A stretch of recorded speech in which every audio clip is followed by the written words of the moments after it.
How's it going, guys, and welcome back to ABTFM YouTube channel. Today we are back with another video of You Ask, We Answer with the FMA. Alright, so before we start the video, I'm just going to explain what's this about. So this video is a collaboration between my channel and the FM Academy, aka FMA. So we are going to answer the question that you asked about FM21, and all the answers are from a discussion between me and the owner of FMA, Shumaika. So it is not an official answer from the Sports Interactive, it is just us answering from the experience we had playing FM21.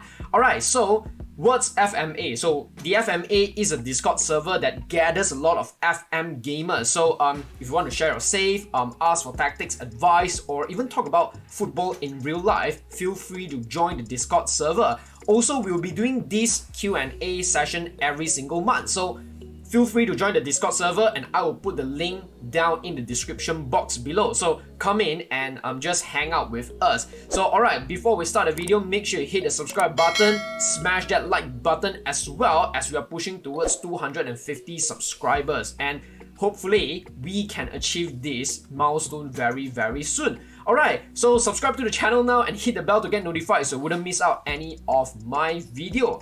Alright, enough of talking, let's jump straight into the first question from D. Amelo. So, how do you deal with your team randomly losing after a long time of winning?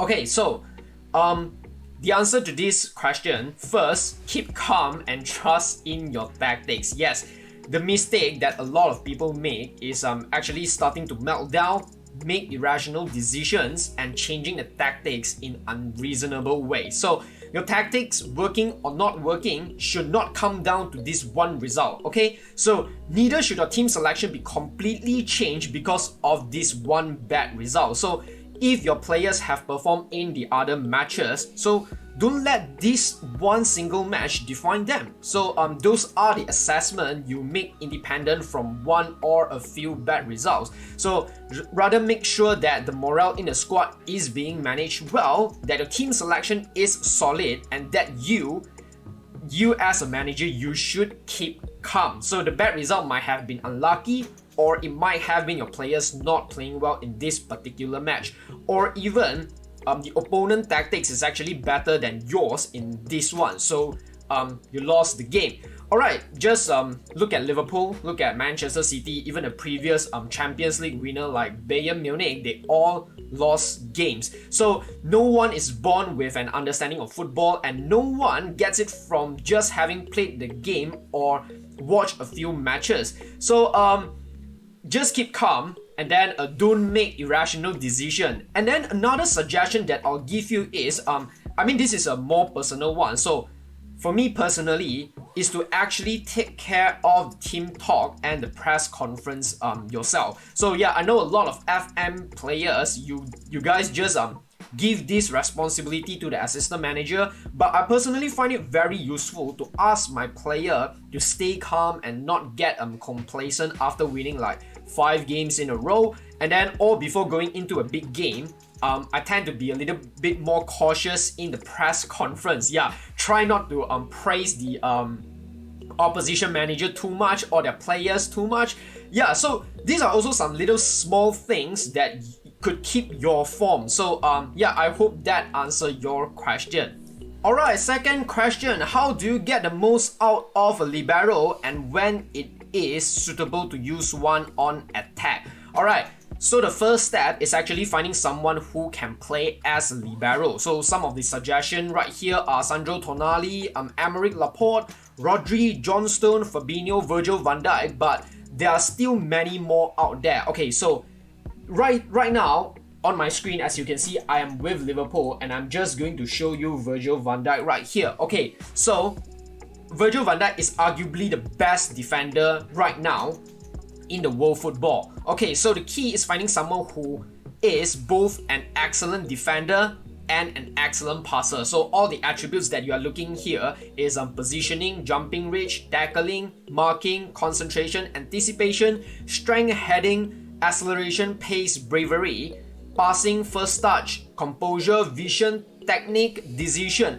Also, you are looking for some defender that are able to dribble the ball forward in an attacking duty. So for example, the attributes that you are looking at is dribbling, agility, and balance. Okay, I know this is like most of the attributes, but it also shows that why a deep lying playmaker like Sandro Tonali or Fabinho and Rodri all fits into this position. Alright, so now you have found the right player in this position, and the key is using him right. So what we are saying here is the first thing, let's just go into the tactics right here. Okay, so the first thing is the formation that has to feature 3 central defenders in order to play a libero. So as you can see right here, we have Joao Matip, Virgil van Dijk, and Joe Gomez playing as the 3 central defenders, and then Van Dijk is in the middle as a libero on support duty. Okay, so the next thing is that you don't want someone to be in front of the libero. So what I'm saying here is, as you can see right here, Jordan Henderson and James Milner are playing as the central midfielder instead of a DMC. So the DMC will clearly block the libero's way, so we don't want that. So which means the best formation to use a libero or to play a libero is actually a 3-4-3 or 3-4-2-1. Let me just move Salah and Mane to the attacking midfielder position. So it's something like that. It's the formation that suits libero. Alright, so now you have a very good formation for libero, and then now you are going to decide between support and attack duty. And then here we have 2 tips. So the first one is the support duty will not move that far up on the pitch and sit right in front of the other defenders. So the attack duty will move more forward and thereby be more involved in the attacking build-up play, but also more vulnerable to any counter-attacks. Okay, so this one is the first tip, and then the second tip is the attack duty will dribble the ball more forward, whereas the support duty won't look to do that. So the attack duty can be much more fun, and it is what people usually think of when they talk about libero in FM. So the libero's forward movement is amazing, and they can create nice overloads in the midfield area. So this is something that 3 at the back system sometimes lack. So the support duty is amazing because it is a solid choice for 3-4-3 or 3-4-2-1. It doesn't create that much of a weakness to counter-attacks, okay? So since it is not moving very forward but can offer the same things that the attack duty does. However, attacking duty is actually way more fun to play, and then I'm just going to show you some example to support the statement. Alright, so here are the examples. So I'm playing as Liverpool and Virgil van Dijk is playing as libero on an attacking duty. So as you can see in this highlight right here, he's pushing very high up on the pitch, and then let's just look at him. I'm just going to highlight Virgil van Dijk right here. So in the attacking duty, he will actually sit in front of the both defenders right here. And meanwhile, here is Virgil van Dijk on a support duty as libero. So as you can see right here, Liverpool is now launching an attack right here. But then Virgil van Dijk as a libero on support will actually just sit between the both defender. Let's just hit the play button and then we'll see how it goes. Actually, the highlight ended right here. So yeah, you get the idea of difference between libero on attack and on support duty. Alright, moving on to the next question. In formations such as 4-1-2-3 or 4-3-3, how do you stop a striker from being isolated but not have them drop so deep that they can still be a major contributor to the goal scoring? Alright, so an isolated striker is someone who doesn't have enough support from his teammates, so in the form of them being passing options for him, so he ends up losing the ball. So for example, an advanced forward might start running at the opponent and then lose the ball. Or what we are talking here is a target man, let's say on support, win the aerial ball, but then the opponents get the second ball when it drops. Or maybe let's say a deep lying forward or even a false 9 might receive the ball deeper right here, but they have no one to combine with him. Therefore, you need the players to support your lone striker up there. And this actually applies to any position. So for example, we might have seen this a lot. The fullback often lose the ball at the flank right here. That's because no one to combine with, no one is supporting him. So going back to the striker, it is important to ask if there are any exception where you can allow him to be more isolated. So for example, the only time you want him to be more isolated is when you are more focused on defending, which you cannot afford to have him support properly. Basically what it means is you are sacrificing your attack for a better defense. So but some of the striker are actually very good at holding up the ball, dribbling, passing, running in behind. So you can actually afford to have them being more isolated. So what we are talking here is players like Kylian Mbappe, because he is able to do everything in his own. So how do you stop your striker from being isolated?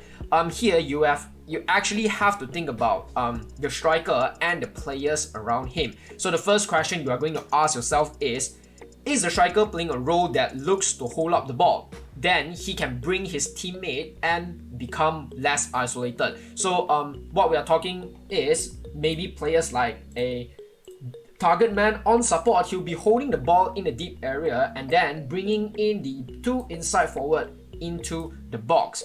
And then the second one is your striker on support duty, so he'll drop deeper and thereby be closer to the other players in the team. So just like the example just now, the target man holding up the ball and then closer to the midfielder, and the winger. And then the third question, is he on attack trying to run it behind? Then he's more isolated, which relies on his teammates to spot his run. So for example, an advanced forward or a poacher actually. So they'll just try to run in behind, and actually their teammates have to spot his run and make a true pass or a long pass finding the striker up front. Or the last question is, are you playing with two strikers? Then he has to combine with someone. And then you have to think about the other players, like the wide players and the midfielder. So for example, does the striker have an AMC support him? And then is the AMC on a supporting duty, so he'll be closer to the midfield? Or is he on an attacking duty, so he will be closer to the striker up front? And then do you have a striker who is on a support duty who link up with the AMC better? Or do you want a striker to be an advanced forward or poacher to run in behind? And then if you don't have an AMC, let's just move this back to a deep lying playmaker on defense. Then you have to think who will fill in the space between the midfield and the striker. And then do you want the striker to be playing as a deep lying forward on support to maybe just fill in this spot? Or do you want him to be an attacking duty, just run it behind and spotted some of the run? Or do you have a midfielder on a supporting duty, or let's say a Mazzala on attack to push forward up to support the striker up front? Then we will have to think about the wide players. Is your wide player on inside forward role or playing as a winger, so they'll sit narrower or maybe sit wider? And then are they in a supporting duty, so they will be deeper at the flank, or they are in an attacking duty, so they will be closer up front with the striker? So yeah, I know there's a lot of information to take in right here, and it's very hard to understand. So what I'll suggest you is to rewatch a few times, and ultimately, of course, you can't have everyone to support the strikers, as you also need the players in other parts of the field to stop counter-attacks and build up effectively. Alright, so with all these things in mind, let's go back to the original question. How do you get a striker who is both scoring goals while not being isolated? So if you're using one single striker up front, then I would suggest a complete forward on attack can be a very good choice. However, this will require the right kind of striker, but if you have that guy, then this role allows him to link up well with both the midfield and the wide players, while being a threat to run in behind as well as score more goals. And then you can also go with an advanced forward or a poacher, or even a pressing forward on attacking duty. They will contribute a little, very little in the build-up play, and then they need other player to actually link up with them, but they require less attributes, so it's more of a common role for a striker up there. If you're using two striker, let's just switch our tactics to a two striker.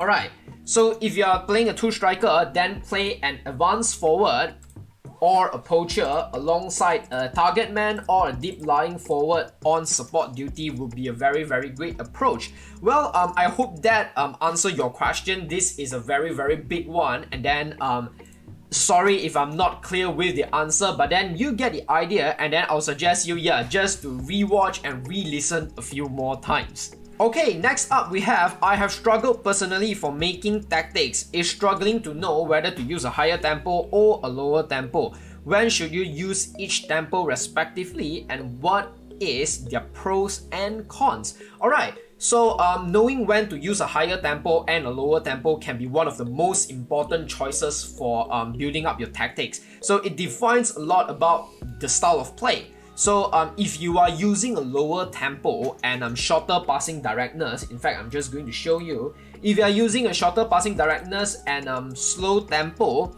then the goal is to working the ball up the pitch slowly and methodically. So to then have creative players finding the openings. You can take Pep Guardiola's Manchester City as a reference right there. And I think some of the FM gamers will think that lower tempo doesn't work in FM, but this is not true. The answer is that it doesn't always work, and this requires good passes since you are seeing a lot of the ball, and it is usually most effective when you are playing as the better side right here. So higher tempo on the other hand, let me just pump up the tempo right here. So higher tempo on the other hand is about getting the ball up to the field quickly. So combined with a shorter passing directness, this will create fast short combination up the field. Whereas combined with a more direct passing, you'll see a very route one approach. So have a look at the different playing styles already implanted in the game, as they contain some key insights into how this instruction can be used and what style of play the different settings can use to create.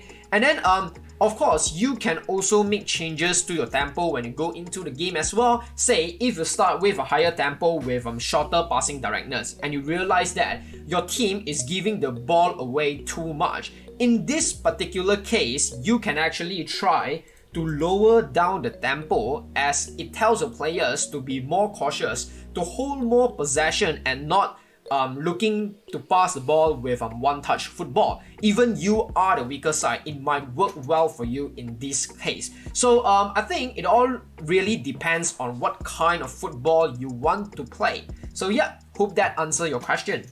Alright, so last question for today's video. Why a player cannot perform up to his expectation even being played in the right role?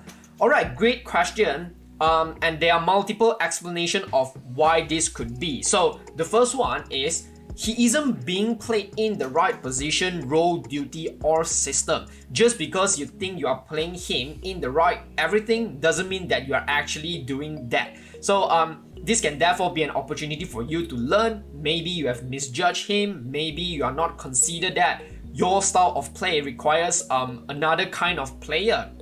So even if you see the star rating that is given by FM, it doesn't mean that this is the right position. So it is something that FM thinks he suits this role well according to most of his attributes. And then the second thing is maybe your player is in a bad form. So sometimes player that you expect will work do not work because you have just been unlucky with them. So in this case, it is important to tell them what you expect better of them. So maybe try to make some tweaks that suits him, or even add some player instruction to make it work. And then the third one is maybe your expectations are wrong. So we are constantly judging players, but sometimes we need to have a deep look at what we are actually judging them on. So remember what their role in the tactics you have built is. So for example, if we are playing a deep lying forward on support, let's just switch the tactics around again.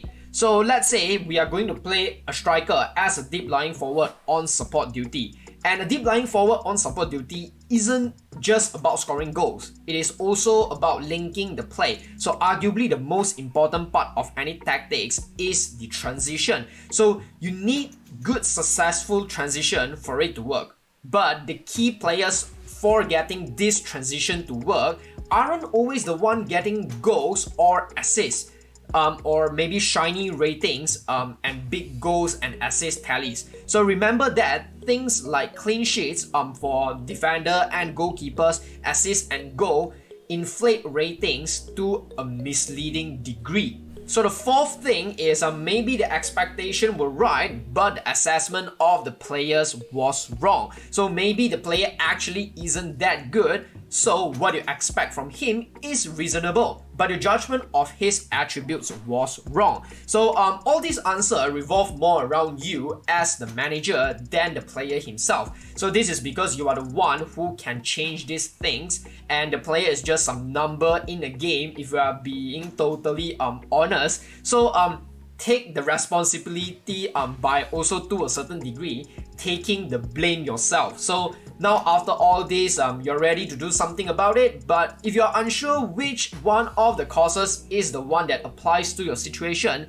there's no set in stone valuation able to tell you the answer. So it is probably a mix or more than just one, but if you want, you can always join FMA, so post a screenshot of the players and ask why this might be, and then people will actually happily to help you out right there. So alright, that's all the question that we have in this video. So once again, we will be doing this Q&A every month. So if you want to ask us some question, feel free to join the FMA Discord right now, so you wouldn't miss out the fun. So yep, I think that's all from us today, and then we will see you guys in the next episode of Q&A.